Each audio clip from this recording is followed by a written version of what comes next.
Hello and welcome. This is the post-mortem presentation for 4AM Designs and our project Apothecary Adventure. Apothecary Adventure is a story of discovery as the main character, Al, is searching for the recipe for the famed elixir of life. In his quests, Al is faced with plenty of challenges and must determine the best way to get past them, as well as multiple enemy types. During this presentation, you will hear us talk about what went right in our project, what went wrong, the things that we learned about along the way, and other things that we feel are worth mentioning. Now, who are we? The team of 4AM Designs consists of Daniel Alexander, our team lead and lead mechanics designer, Anthony Hurst, our lead programmer, Joshua Jacobson, our lead level designer, and myself, Kevin Rhodes, the lead art director, with supporting assistance from Jonathan Santoni, Andrew O'Connor, and Andy Phillips of Full Sail along the way. Without their help, we would not have made it. Overall, we feel the artistic design of the game went very well. We originally felt like the game should have a very cartoonish look and feel to it. Over the course of the project, that vision slowly morphed into what it is today. This is largely in part due to the meshes, materials, and particle effects we created and placed in the game world. The implementation of these artistic assets also went fairly smoothly. In previous stages of the project, we had trouble implementing many things, mainly scripts. However, when it came to most of the art assets, it was rather painless, and we believe that may be in part due to our increasing skill and understanding of UDK as the project continued to move forward. Early in the development of Apothecary Adventure, our team had many different brainstorming sessions to go over things like mechanics and challenges for the player to encounter. These sessions were a great benefit to the team to help us get ideas out so we could implement them and iterate upon them. This also provided us with a wealth of ideas for areas in the game that needed additions to keep the gameplay flowing. Our brainstorming sessions also helped keep everyone focused on the same concept of how we wanted the mechanics to work. If clarification was needed, we could look back at our brainstorming notes and see exactly what we had discussed and planned for the various elements of the game. By doing this early in the development cycle, we were able to keep many of the core concepts of the game intact. An area that went really well for us was the way we ordered our production workflow. We started off focusing on our mechanics completely, iterating until they were working exactly the way we wanted them to. Then, we focused on designing levels in the game that were key points transitionally in the game world. The first levels to go up were the transition between our forested area and our ruins area, and the transition point between the ruins area and the top of the volcano. By working on these areas first, we were able to work out at an early stage how our game was going to flow and how we wanted the major challenge elements to work. Another production point that worked well for us was the way that we distributed tasks to everyone on the team. Each person was assigned tasks not only based on their interests, but also on their personal expertise and what they had already worked on with the game. In this way, we made sure that the person most likely able to solve the problem at hand in the shortest amount of time was assigned to the task. If this is not your first time at a post-mortem presentation, you've definitely heard this one before. One of the things that went wrong during our game was scope. Keep the scope of your design in perspective at all times. It is vastly important. We began our project with the idea of making an open-world design that the player would be able to move around freely in. This concept sounded great at the beginning, but when it came to trying to fill in our massive world with the challenges, we wound up falling short. Looking back, it would have definitely been a smarter decision to begin with a list of fully developed challenges and then build the world around those. While each team member of 4AM Designs brought their own unique history and skill set to the group, we were completely unprepared to make judgment calls on production timelines. In almost every area where we anticipated the length of time it would take us to complete a task, we grossly underestimated that time.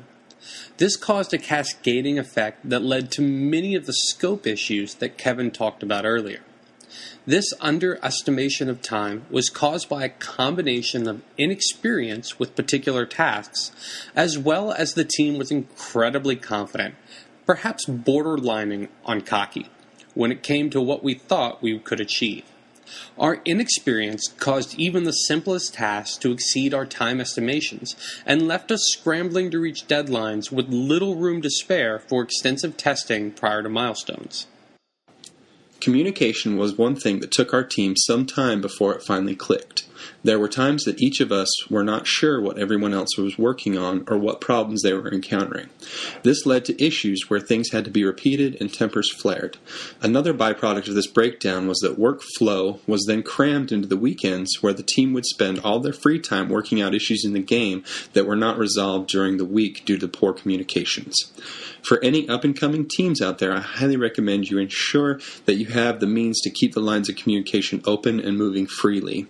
When you can clearly communicate with each other, many issues can be resolved quickly and team morale will not be affected. Dealing with Unreal Script was both a blessing and a curse for our team.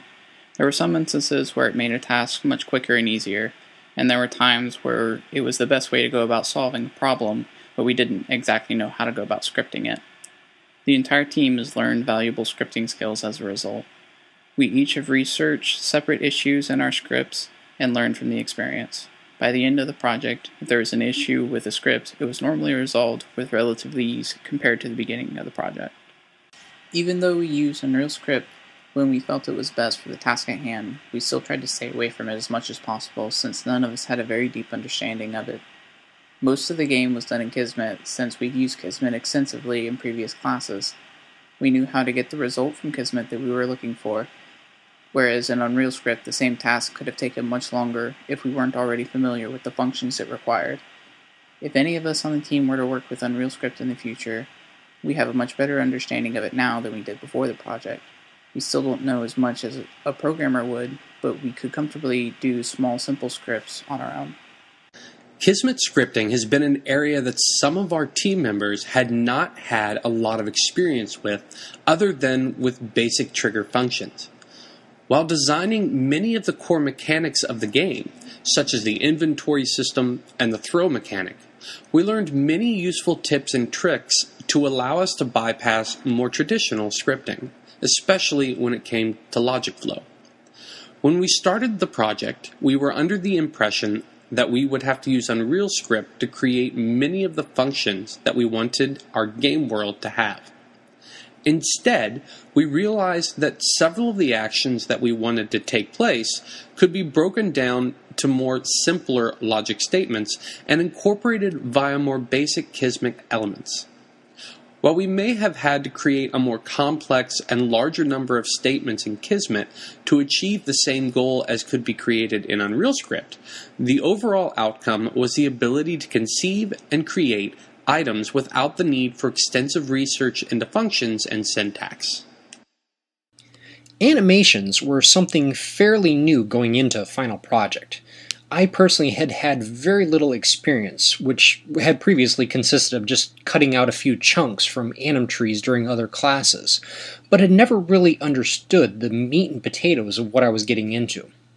During this project, it became absolute necessity to set up custom anim sets and anim trees in order to have our characters operate in the manner in which we had intended during design.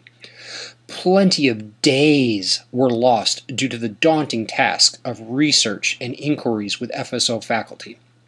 I highly recommend that if you plan to have your character perform tasks outside of the standard UDK ones, get started with research immediately. Learn who to ask and what to ask before too much time is lost. It will slip away from you very quickly. Apothecary Adventure certainly morphed as the project progressed. We stayed true to our original vision of an adventure platforming game where the player mixed and used potions to progress. However, how we went about it changed dramatically. One of the biggest things that changed was that we originally had the player select which herbs they wanted to mix to try to create a potion. That proved to be cumbersome to the player, as they needed quite a few potions to play the game. The players constantly had to switch to the alchemy menu to select herbs and make the potions, and then resume gameplay to use the potion. To fix this, we streamlined the entire potion-making process into what it currently is, where the player no longer has to select which herbs to use. Instead, they're selected automatically for the player. It was changes very similar to this that caused the game to change over the course of the production, yet still retain our original vision. In Apothecary Adventure, you control Al and must lead him on a journey through forests, ruins, and other locales in search of the elixir of life. Al has at his disposal various potions and flasks that he can use to increase his abilities as well as deal different types of elemental damage to enemies and the environment. Using these potions, Al must make his way through different obstacles and challenges in pursuit of his goal. Within Apothecary Adventure, players will learn how to create 5 different potions and flasks, each with its own unique use. 2 of these potions enhance Al's abilities, namely his ability to jump over objects and pass through objects. The remaining flasks allow Al to deal elemental damage with fire, ice, and thunder to enemies and the environment. With these potions at his disposal, Al's able to conquer many things from overgrown vines to huge iron golems. Even molten lava does not stand a chance against Al's alchemical skills. One of the biggest things that helped the gameplay in Apothecary Adventure flow was mapping all the potions used to the mouse. This change made the game easier to control and allowed the player to react much faster to events happening in the game world. The original idea for our game was an open-world design with a throwback look and feel from Mario or a Zelda adventure. We had planned out a simple, clean appearance that would let players focus on the challenges and not the graphics of the game. We knew from day one that we could not make real professional quality assets, but we were also 100% sure that we did not want to use UDK assets. Throughout the development of our game, we found the project to be an evolution of our original concept. Each brainstorming session led to a plethora of new ideas and new ways to challenge the player. With each iteration of ideas, we saw the design shift away from the more cartoonish appearance of our original towards the final design. There was never any attempt to stop this evolution, as it felt like the right move. It felt natural as it developed. In the end, we are all very pleased with the outcome. There are several features within the game that we are very proud of how they turned out. The first is the overall control scheme with the potions. We wanted to create a simple and easy to utilize system that still allowed players some options. What we ended up with was a combination of numerical hotkeys and a mouse wheel and mouse button press combination to activate the player reticle and throw the potions. This allowed players who are used to different control schemes a better chance to be familiar and comfortable with ours. Another feature that we want to bring attention to is the sound in the game. We were extremely lucky to be able to work with an exterior sound engineer named Jonathan Santoni, another student here at Full Sail. He joined us with 2 weeks to go until the end of the final project, unaware of the shortened timeline. Together, we were able to produce all of the sound effects that are in the game, as well as 5 separate musical pieces. This greatly enhanced the aesthetics of the game and was really essential to bringing the play experience together. Thank you for joining us as we took a look back at our project Apothecary Adventure. We hope that by sharing some of our struggles and successes, you will be better prepared for what your final project may entail.